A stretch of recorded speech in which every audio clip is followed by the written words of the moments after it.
This presentation is about the Aladin Transformer, a new solar energy system. I will compare it with both flat stationary PV panels and single-axis tracking PV panels, and show you why our new system achieves a superior capture of light. Because if you can't catch the ball, you can't play ball. That's why the rate of capture is much more important than the rate of conversion. I'm Carl Andrews. I work for Aorta Research, which is an Oregon-based corporation. Since sunlight changes intensity and direction throughout one solar day, the best way to measure the value of a solar collector and generator is to look at one whole day's quantity of sunlight and how much is captured. Starting with early morning, I will compare Aladin with a VSAT, that is a vertical single-axis tracking system. Why? Because VSATs capture about 40% more sunlight per collector area than stationary PV panels installed on a rooftop. VSATs are a common technology used today in utility-scale solar plants. They are more efficient than horizontal axis tracking systems because their sloped orientation helps them capture the sun's beams close to perpendicular incident angle, thereby capturing high beam density throughout the year.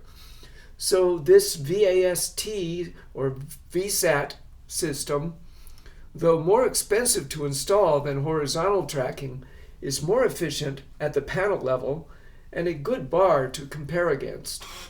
However, in order to prevent shading of adjacent panels, VSATs need quite a bit of space between them.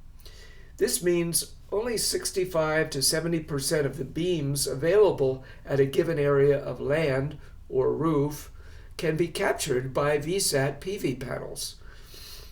There's also dual-axis trackers, which are even more efficient, but they require more space between them, and this is one reason why tracking systems don't work well for rooftops. The other reason is that tracking systems require frequent maintenance and calibration, and they are aesthetically an eyesore on rooftops. So what if we could capture more sunlight than the stationary photovoltaic panels, but without adding these mechanical tracking systems? Well, a 30 to 35% increase in solar beam capture per area is possible, and this would represent 6 times more performance increase than the last 15 years of technology development in silicon PV cell technology. Yet the Aladin Transformer can do it, especially on a cloudy day. We use very innovative stationary non-imaging optics. The non-imaging optics is because then we can also capture the diffuse light from the entire sky. Let me show you how this works. The key is in the geometry of the collector. It has a unique trapezoidal prism shape. As we begin a solar day at 1.5 hours after dawn, the average beam density captured by the Aladin collector is 95%. At this time of day, a stationary flat panel that's facing the noon's azimuth angle, as they usually are installed, would capture less than 15% of the beam density. This is caused by a combination of the cosine fall-off effect and reflections at the surface, both due to the acute angle between the panel and the sun. Now, by mid-morning, the internal batteries of the Aladin have been charged, and the thermal absorbers of the Aladin have warmed up to temperature and can begin driving either heating and hot water or cooling generation. Although the beam density dips down temporarily at this time to about 2/3 of full flux due to losses at the shadow side of the collectors, the aperture for capture of diffuse light is approximately 150% the size of the actual PV panels in the collector section. receiving light and the absorbers for the thermal energy. So the capture of beam radiation is around the same level as a flat panel on a VSAT at this time of day. So electricity production dips below the morning rate, but is still as high as a VSAT system panels, and the hot oil production can continue heating if needed. Moving to the middle part of the day, the beam density is fully captured again. Remember, we have auxiliary reflectors, so there's 50% more aperture to the sunlight than just the PV panels or the thermal absorbers. We get not only capture from the full roof area used, but also a concentration factor that is making a much more useful output. Oil at up to 120 degrees centigrade, which is well over the boiling point of water. Of course, these are rough estimates. However, within a fairly narrow range of error, we can say that this averages out over a day to at least 84% overall beam energy capture per land or roof area. This is 21% more than stationary PV panels capture and 9% more light than a single-axis tracking array. Remember, there are dual-axis trackers. While they're able to capture a bit more sunlight at the panel, they require more spacing when installed in an array and also require frequent calibration and maintenance and are more expensive, so they're not practical for rooftops. So in an array configuration, like a bunch of collectors together on the rooftop, Aladin has less total beam capture loss than tracking arrays of any type.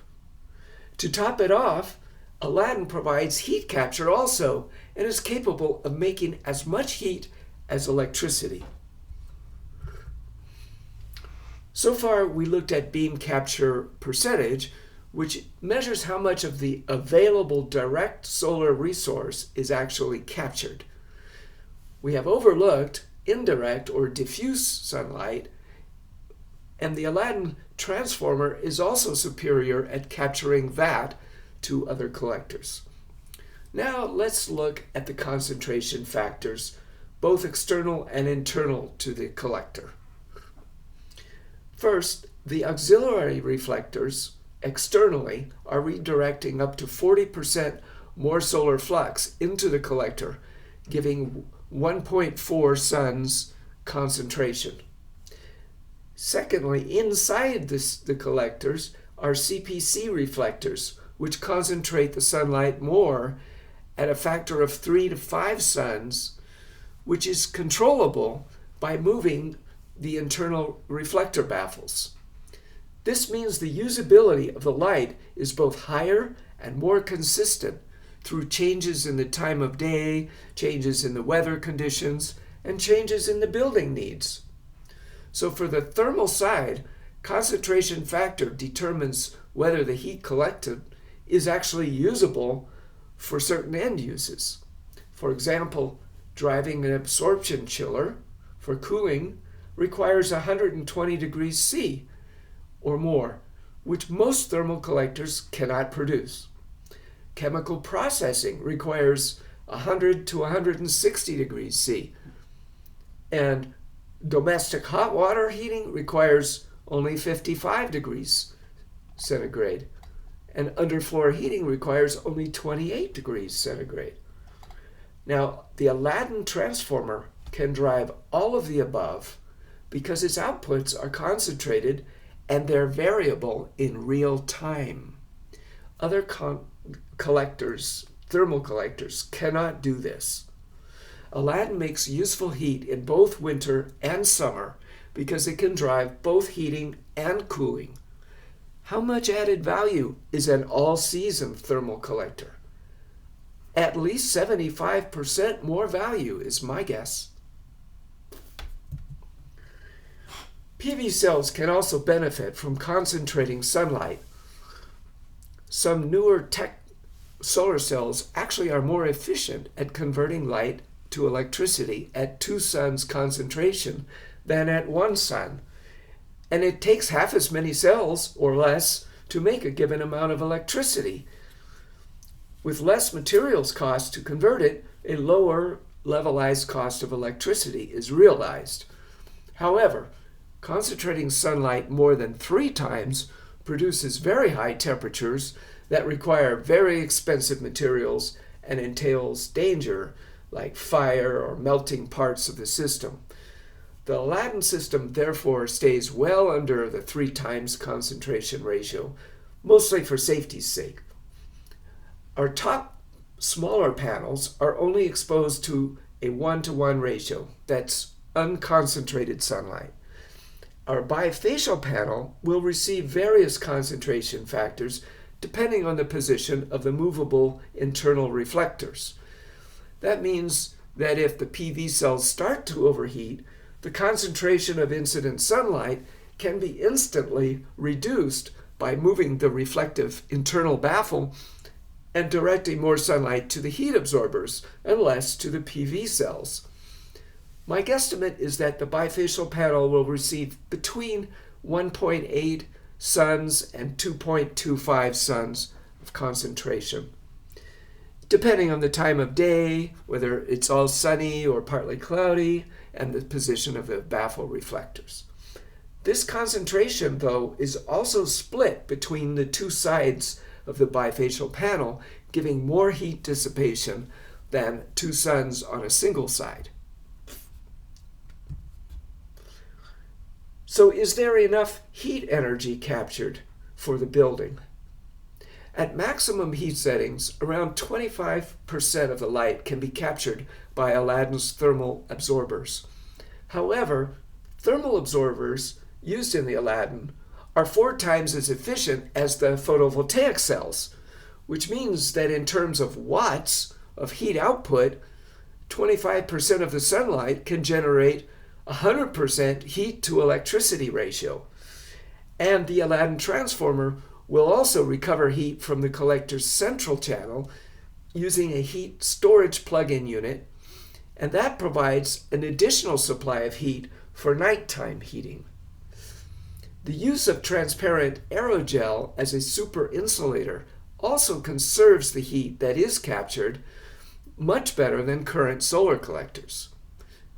Together, these factors produce a superior thermal collector as well as a more consistent electricity generation. Keep in mind that charging electric vehicles are predicted to add more electricity demand to buildings as well, and building codes have increased insulation rates, so I'm guessing a 1-to-1 ratio of electricity to heat is likely close to the demand ratio for newer buildings. The timing of light capture in the Aladin transformer has a great beneficial effect on the balance of the system. First, heat capture happens mostly closer to the time of use, meaning less storage, and the time of use is usually mostly in the morning and evening. Secondly, electricity generation is much more consistent throughout the solar day, making the Aladin able to charge more batteries per roof area than flat PV panels and using the same size battery charger and inverter circuits. Thirdly, there is extra room inside the collector housing, so we have placed both electricity and thermal storage right inside the collector. This means that a single unit can provide 24-hour delivery to 2 energy end uses. This greatly simplifies the installation and lowers the cost of the balance of the system a lot. What are our engineering challenges? We need to do some careful engineering in order to make sure that the photovoltaic cells don't overheat. In the top section, we provide a space for ventilation with a combination of a small fan and a Bernoulli vent. Inside the main collector, the parabolic reflectors in the side channels don't need special materials for high heat because we use a transparent superinsulator to surround our heat absorbers. This superinsulator has the equivalent insulation value of a triple-paned window. The central channel employs a conductor plate to move heat away from the PV cells and into the heat absorber channels. These innovations, taken together with the use of ideal concentration factors, will assure that the Aladin Transformer stays within a safe range of temperature while maximizing the power and thermal density of outputs for the best efficiency. None of this would be possible without our patent-pending shape of the collector, which is convex trapezoidal prism shape, and that's complemented by our unique auxiliary reflectors. Now that you have seen how one day's worth of sunlight is captured, concentrated, and converted by the Aladin Transformer, and how it provides a hot oil output also in addition to consistent energy output, what is your conclusion? Please let me know.